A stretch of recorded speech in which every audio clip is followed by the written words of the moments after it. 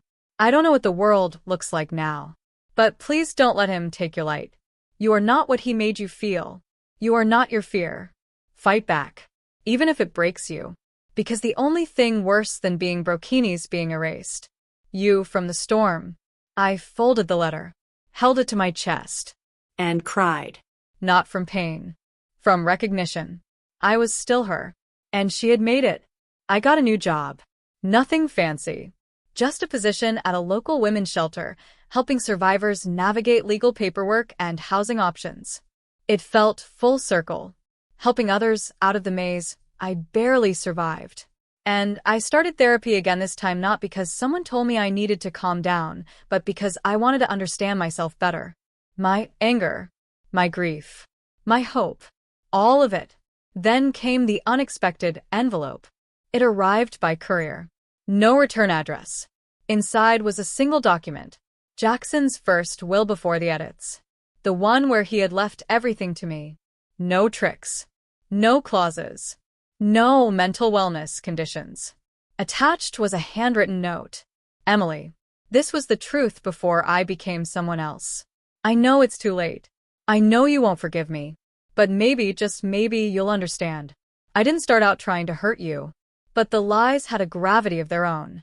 J. I stared at the page for a long time. Not because I believed him, but because it reminded me of something Lana once said. Sometimes, when people lose control, they try to control others. It's not love. It's fear. Jackson had been drowning, and he tried to pull me under with him. But I learned to swim. And now, I was building a life where I didn't have to rescue anyone but myself. Months passed. The world stopped buzzing. The headlines faded. People moved on. But I didn't return to who I was before. Because that woman, soft, trusting, endlessly forgiving, didn't exist anymore. I was someone else now. I still cried sometimes. Still had nights where shadows felt heavier than they should. But I no longer doubted my own voice. That was the difference. That was my victory. 1 year later, I stood outside the courtroom. The final sentencing. Jackson had taken a plea deal. 12 years with no parole. He looked smaller, older, as if the walls had finally caught up to his lies. He didn't glance at me, didn't speak. But as he was led away, I whispered, not for him but for me. You don't live here anymore. I moved out of the house that spring, sold it to a young couple expecting their first child. The day I left, I walked through each room one last time. The kitchen where I used to make pancakes while second-guessing every word he said.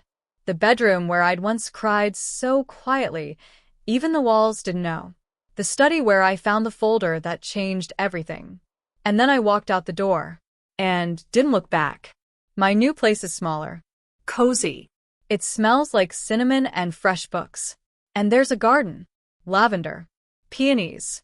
White roses. Flowers that bloom even after the hardest winters. Sometimes I sit there in the morning, sipping coffee and reading. No cameras. No secrets. Just me. Living. Breathing. Whole. One night, I got a call from Lana. She was laughing. Said she'd just seen my story turned into a documentary short on a streaming platform. They called you a warrior, she said. I smiled. I'm just a woman who survived. And that felt like enough. But then, just as I thought the story had ended, another letter came. No return address. Different handwriting. Inside, only one line. There are more like him. Be ready. No signature. No explanation. I stared at it for a long time. Felt the old chill crawl up my spine. But this time I didn't panic. Because I knew better now. I knew what to watch for. And I wasn't alone. I folded the letter, locked it in a drawer, and walked back into the light. I thought the worst was over. But sometimes, survival is just the beginning.